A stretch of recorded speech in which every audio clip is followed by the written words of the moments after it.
There is a question I want to place in front of you gently, right now, the way you would set something down on a table between two people who trust each other. Are you actually healing, or have you just gotten really good at talking about your pain? Welcome to Ife Random Reflections. If you are listening while driving, working, lying in bed, taking a walk, or simply sitting somewhere trying to make sense of yourself, I want you to stay with me for a little while. You do not have to agree with everything I say today. You do not even have to have an answer to the question. I just want us to be honest enough to sit with it. Because sometimes the questions that change us are not the loud ones. They are the quiet ones, the ones that follow us home, the ones we think about after the conversation has ended. And this particular question has a way of doing exactly that. Are you actually healing, or have you just gotten really good at talking about your pain? I want to walk you through how this question tends to arrive, because it rarely comes during a hard moment. It usually comes during an easy one, and somehow that makes it harder to sit with. Picture this: you are talking to a friend and something comes up, an old wound, something from years back that used to undo you completely.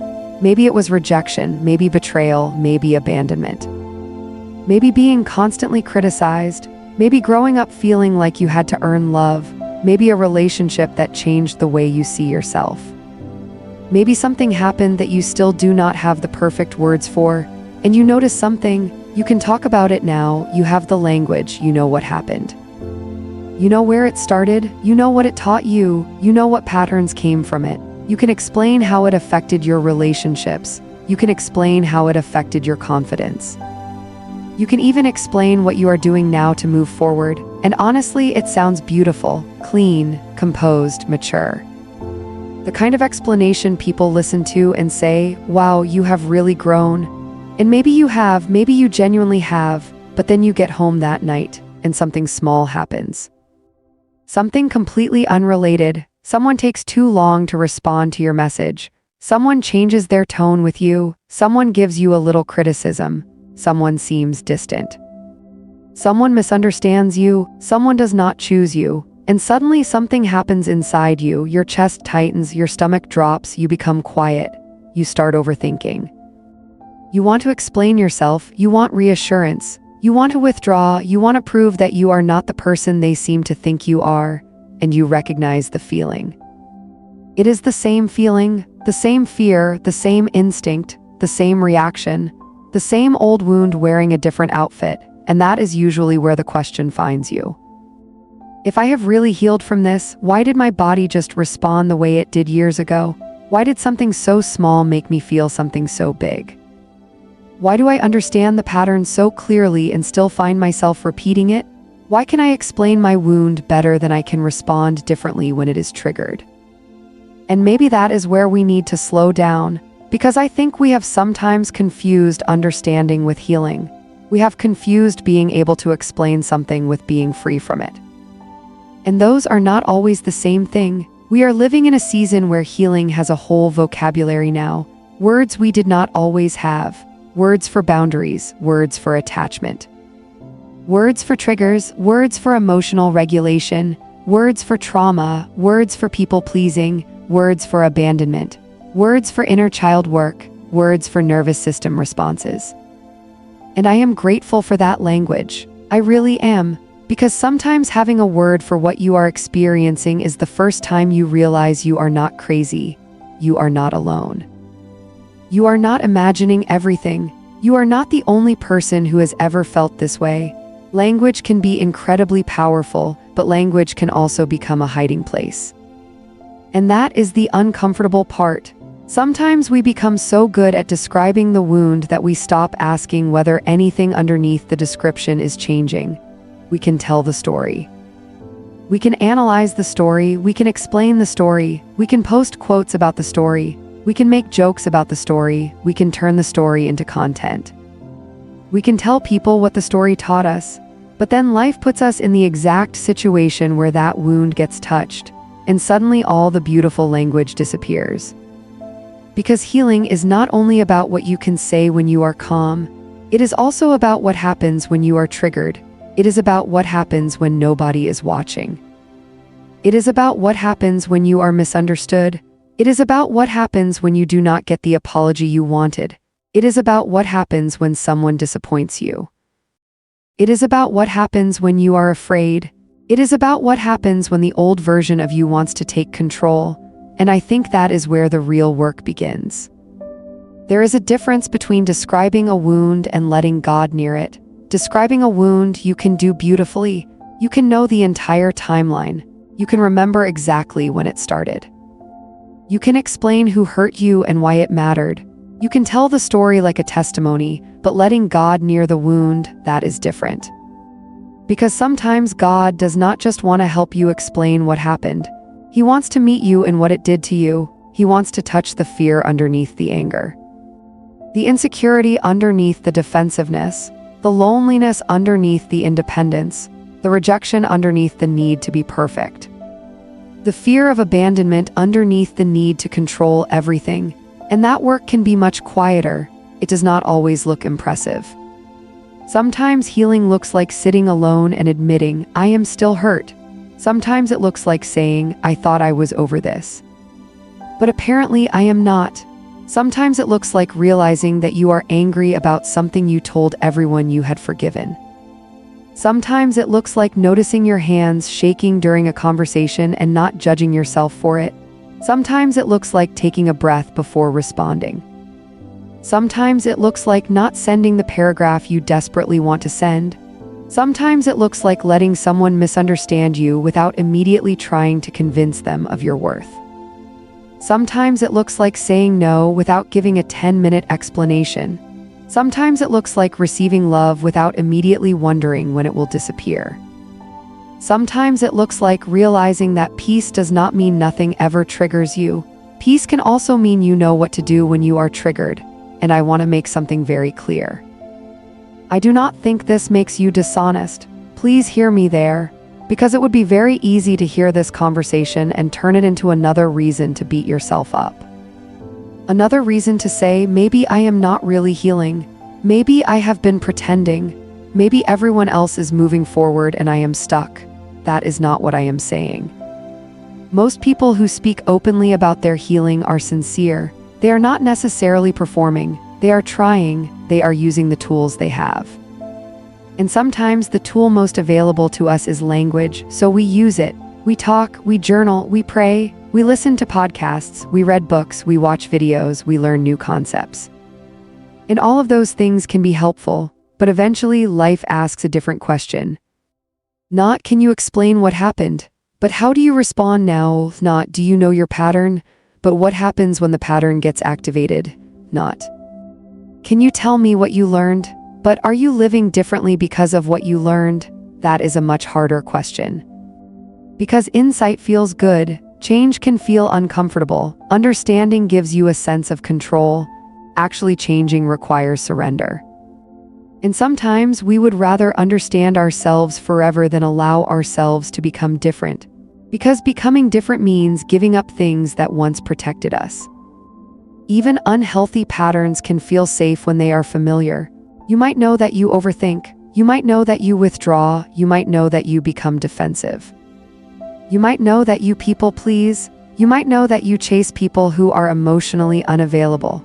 You might know that you push people away when you start caring too much. You might know that you need constant reassurance. You might know all of it.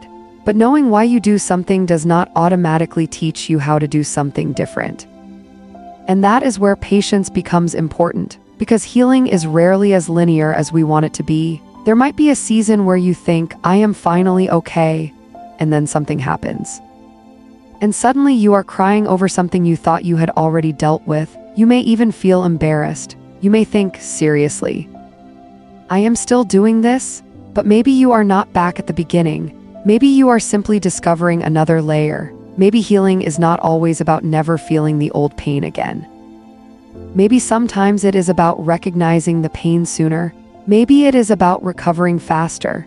Maybe it is about making a different choice even while you are still afraid. Maybe it is about no longer allowing one painful moment to define the entire week. Maybe it is about learning that being triggered does not mean you have lost all your progress. You can be triggered and still be healing. You can struggle and still be healing. You can have a bad day and still be healing. You can make the wrong choice and still be healing.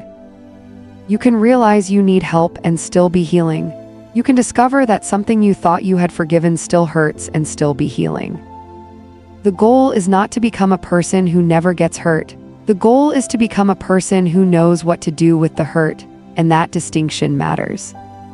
There is often a specific moment that makes all of this clear, a conversation with someone from your past, maybe someone who hurt you, maybe someone you have not spoken to in years.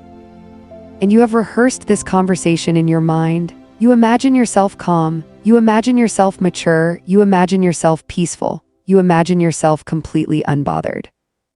You have prayed about it, you have talked about it, you have prepared yourself, and then the conversation actually happens, and none of that calm shows up the way you expected. Your hands shake. Your heart races, your voice changes, you become defensive. You say things you did not plan to say, or maybe you say nothing at all and only fall apart later.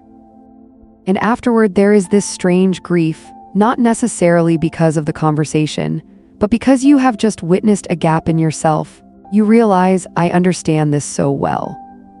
So why did I react like that? And that can hurt, because there is something humbling about discovering that your mind has moved further than your body. Your understanding has moved further than your emotional responses. Your theology has moved further than your nervous system. Your words have moved further than your habits. And maybe nobody warned you about that.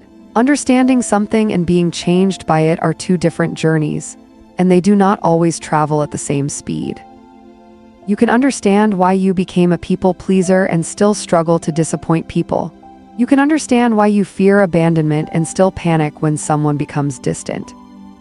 You can understand why you became emotionally guarded and still struggle to let someone love you. You can understand that you deserve healthy relationships and still feel drawn toward what is familiar.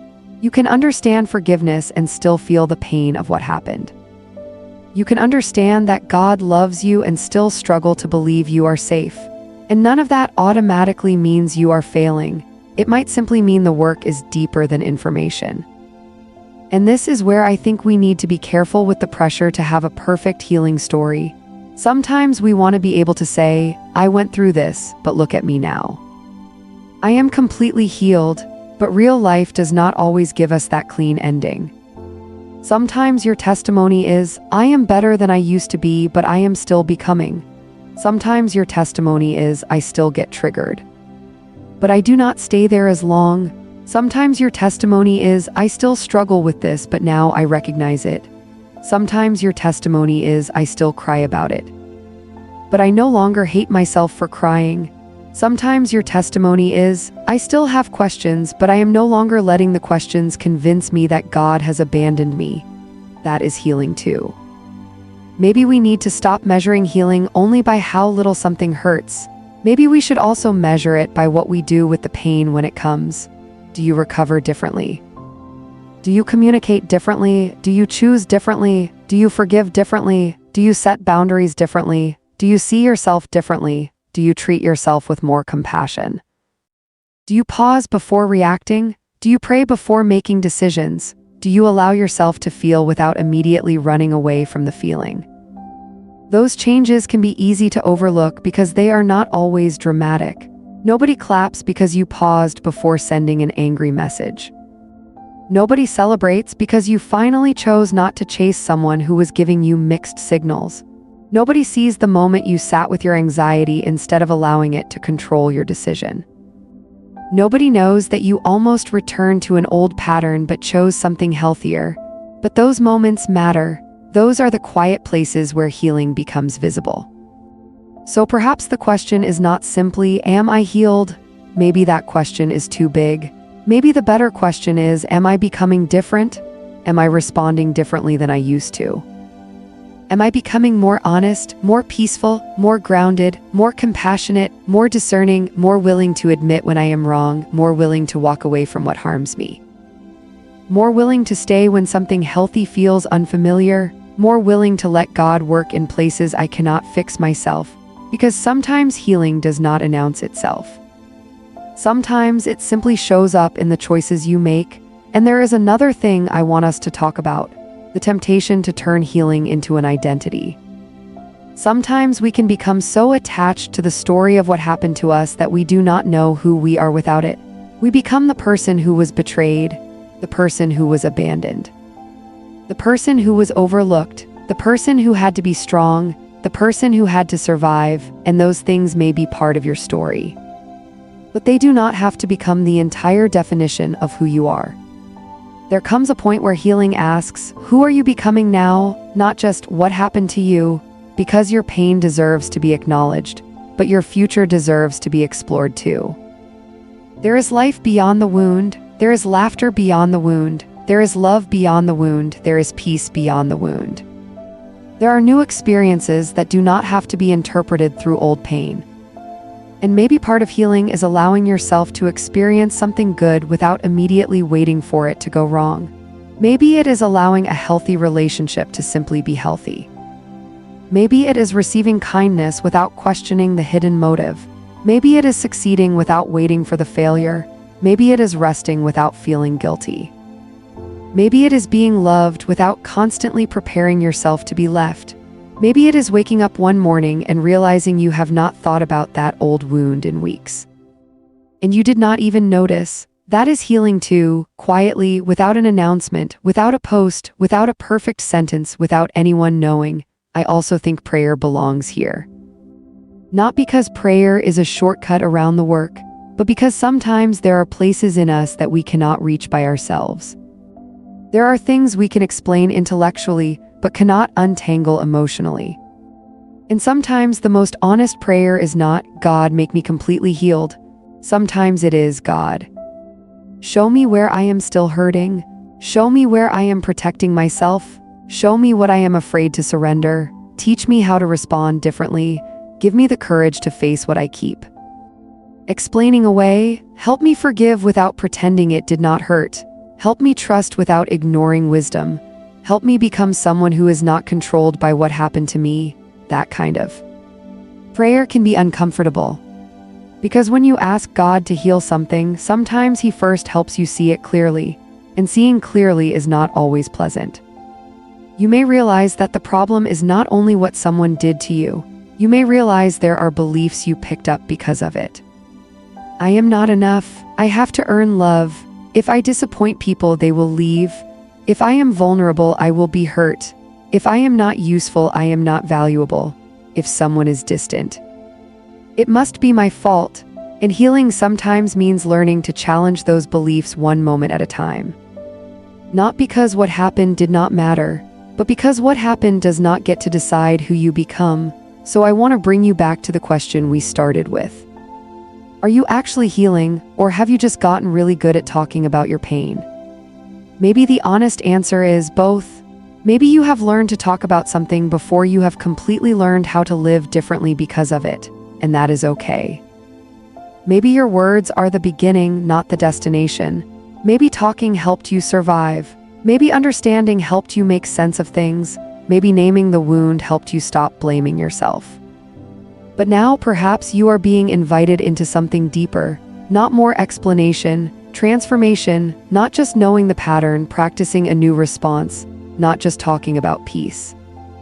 Learning to sit with discomfort without abandoning yourself, not just talking about boundaries, actually keeping them, not just talking about forgiveness.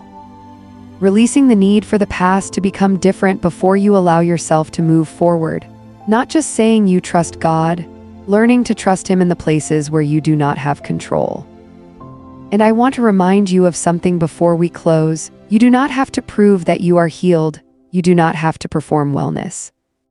You do not have to make your pain look beautiful for other people. You do not have to turn every wound into wisdom immediately. Some things are still tender. Some things are still being processed. Some prayers are still unanswered. Some parts of you are still learning how to feel safe.